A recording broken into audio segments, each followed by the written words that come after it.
Mustafa Kamal. Mustafa Kamal ini tokoh sekuler. Dia lahir tahun 1881. Meninggal tahun 1938. Nah, dia ini yang menghancurkan khilafah Utsmaniyah di Turki. Turki yang asalnya dulu ibu kota khilafah, yang ditakuti oleh negara-negara barat selama 5 abad. Selama 5 abad negara-negara barat itu takut, dan Amerika dulu bayar upeti ke Turki. Sekarang negara Islam yang bayar sama dia, sama Amerika, sama barat itu. Dulu yang ditakuti ya Mustafa Kamal ini yang menghancurkan khilafah Utsmaniyah. Di sana dulu orang-orang tuh berjilbab, bercadar ya. Setelah Mustafa Kamal ini berkuasa, para khalifah dideportasi ya. Sultan-sultan Utsmani, Sultan Abdul Hamid itu dideportasi ke Perancis. Kemudian sultan setelahnya dibuang ke Vina, ke Wina, kemana-mana. Lalu dia berkuasa. Lalu masyarakat gak boleh pakai jilbab. Perempuan yang sekolah wajib pakai rok mini. Bukan rok mini ya. Kalau rok mini nama orang, rok mini. Saya masih ingat dulu ketika masih kecil, anak-anak sekolah SD, SMP, roknya di atas lutut. Itu kan warisan Mustafa Kamal. Baru setelah tahun 90-an ada demo-demo jilbab baru agak panjang ke bawah. Sekarang ini alhamdulillah sudah ke bawah. Cuma karena pergaulan bebas, kalau sepi-sepi dibuka kadang-kadang. Ini yang rusak. Mengapa? Karena negara ini sudah tidak islami. Dan di Turki ini oleh Mustafa Kamal, simbol-simbol agama diganti dari bahasa Arab ke bahasa Turki. Pondok-pondok, madrasah-madrasah ditutup semua. Ribuan ulama dibunuhnya. Lebih 5.000 ulama waktu itu yang dibunuh. Cuma ada ulama namanya Sayyid Sulaiman yang mendirikan pondok Sulaimaniyah. Sayyid Sulaiman ini karena mengajar waktu itu gak bisa, akhirnya apa? Sayyid Sulaiman ini seorang ulama beralih menjadi sopir taksi. Kalau ada anak muda bekerja dekat dengan beliau ditanya, kamu gajinya berapa sebulan? Sekian. Kalau kamu ngaji ke saya kasih gaji lebih dari itu. Ngajinya di mana? Di dalam taksi. Mengapa? Biar agama tetap berjalan. Syekh Sulaiman ini. Itu kan ceritanya pondok-pondok Sulaimaniyah. Jadi orang-orang diajak belajar sambil naik taksi beliau. Diajarkan Al-Quran, diajarkan apa. Sampai kemudian setelah Turki ini agak leluasa ya. Akhirnya madrasah atau pondok Sulaimaniyah ini bisa berdiri di mana-mana. Di Indonesia termasuk di Pekanbaru kan ya. Ada pondok Sulaimaniyah. Itu warisan dari itu Syekh Sulaiman di Turki itu. Karena putar otak gimana caranya. Sampai-sampai ya siapa Mustafa Kamal ini melarang ibadah haji. Ibadah haji gak boleh pada masa Mustafa Kamal. Gak boleh ibadah haji. Dan ini hal-hal yang semacam ini munculnya aliran-aliran sesat ya, aliran-aliran sesat termasuk Wahabi. Ini memang sudah dinubuatkan oleh baginda Rasulullah SAW. Dalam hadis riwayat Imam Ahmad dari Abu Hurairah radhiyallahu an, Rasulullah SAW bersabda, "Latung qadanna ural Islam urwatan urwatan." Sungguh simpul-simpul Islam, tali-tali Islam akan benar-benar diputus satu demi satu. Artinya ajaran Islam ini ditinggalkan satu demi satu. Siapa yang nyuruh meninggalkan? Ada yang menyuruh itu aliran sesat melalui fatwanya. Ada yang menyuruh itu pemerintahan yang tidak islami melalui kebijakannya. Kullama intaqadat urwatun tashabbatsan nas billati taliha. Setiap ada simpul terputus, ada ajaran berganti, orang-orang berpegangan dengan sisanya. Sisanya dipegang, nanti diputus lagi, pindah, tambah sedikit. Apa saja? Awwaluhunna al-hukmuh. Simpul pertama yang akan diputus oleh umatku adalah hukum.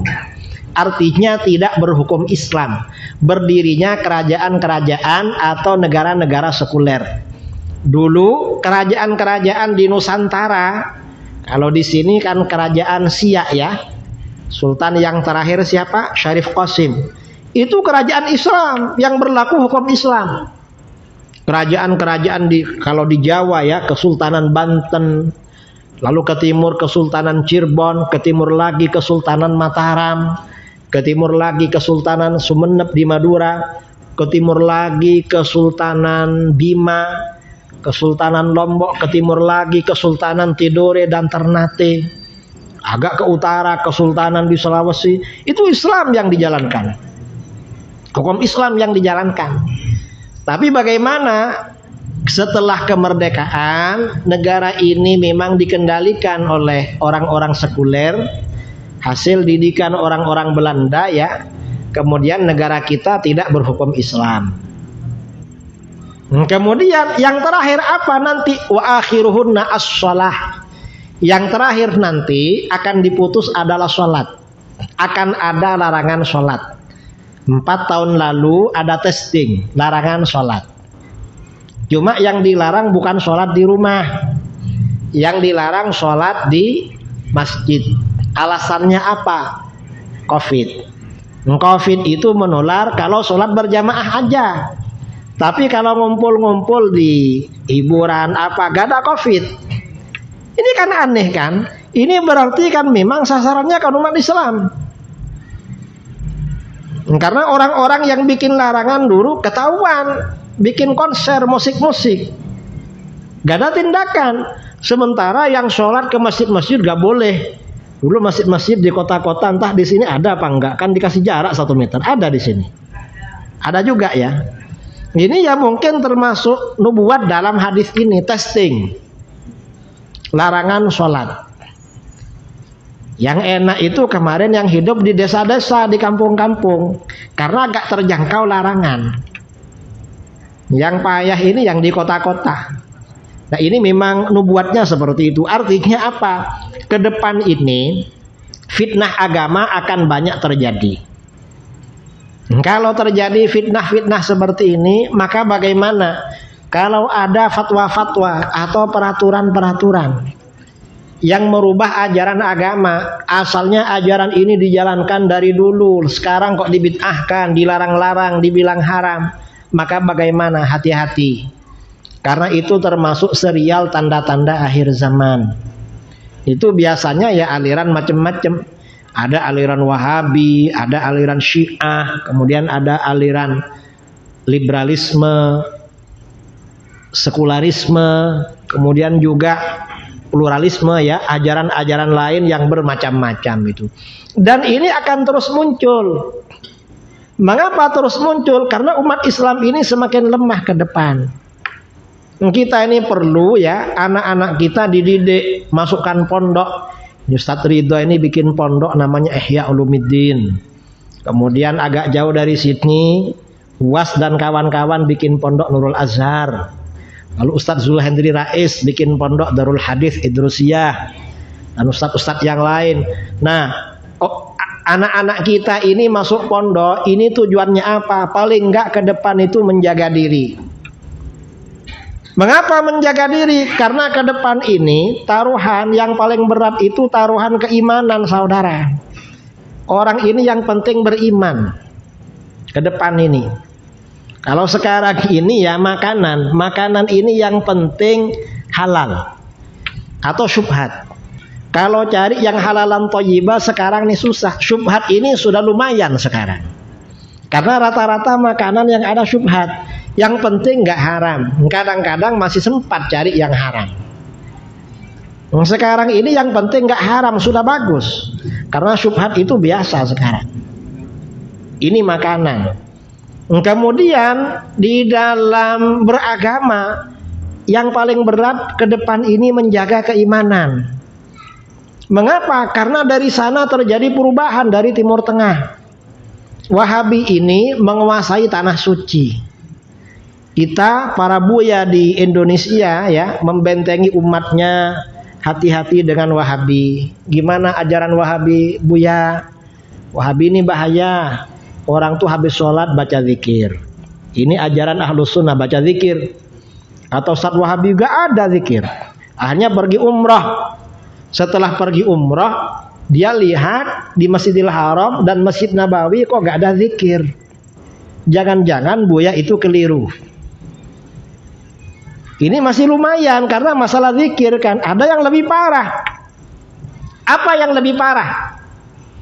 Buya menjelaskan di sini tentang aurat perempuan. Aurat perempuan itu sekujur badan kecuali wajah dan telapak tangan. Kalau rambut perempuan Buya termasuk aurat. Nah di Saudi ini terjadi perubahan. 7 tahun yang lalu kita kalau pergi haji umrah petugas imigrasi cowok semua.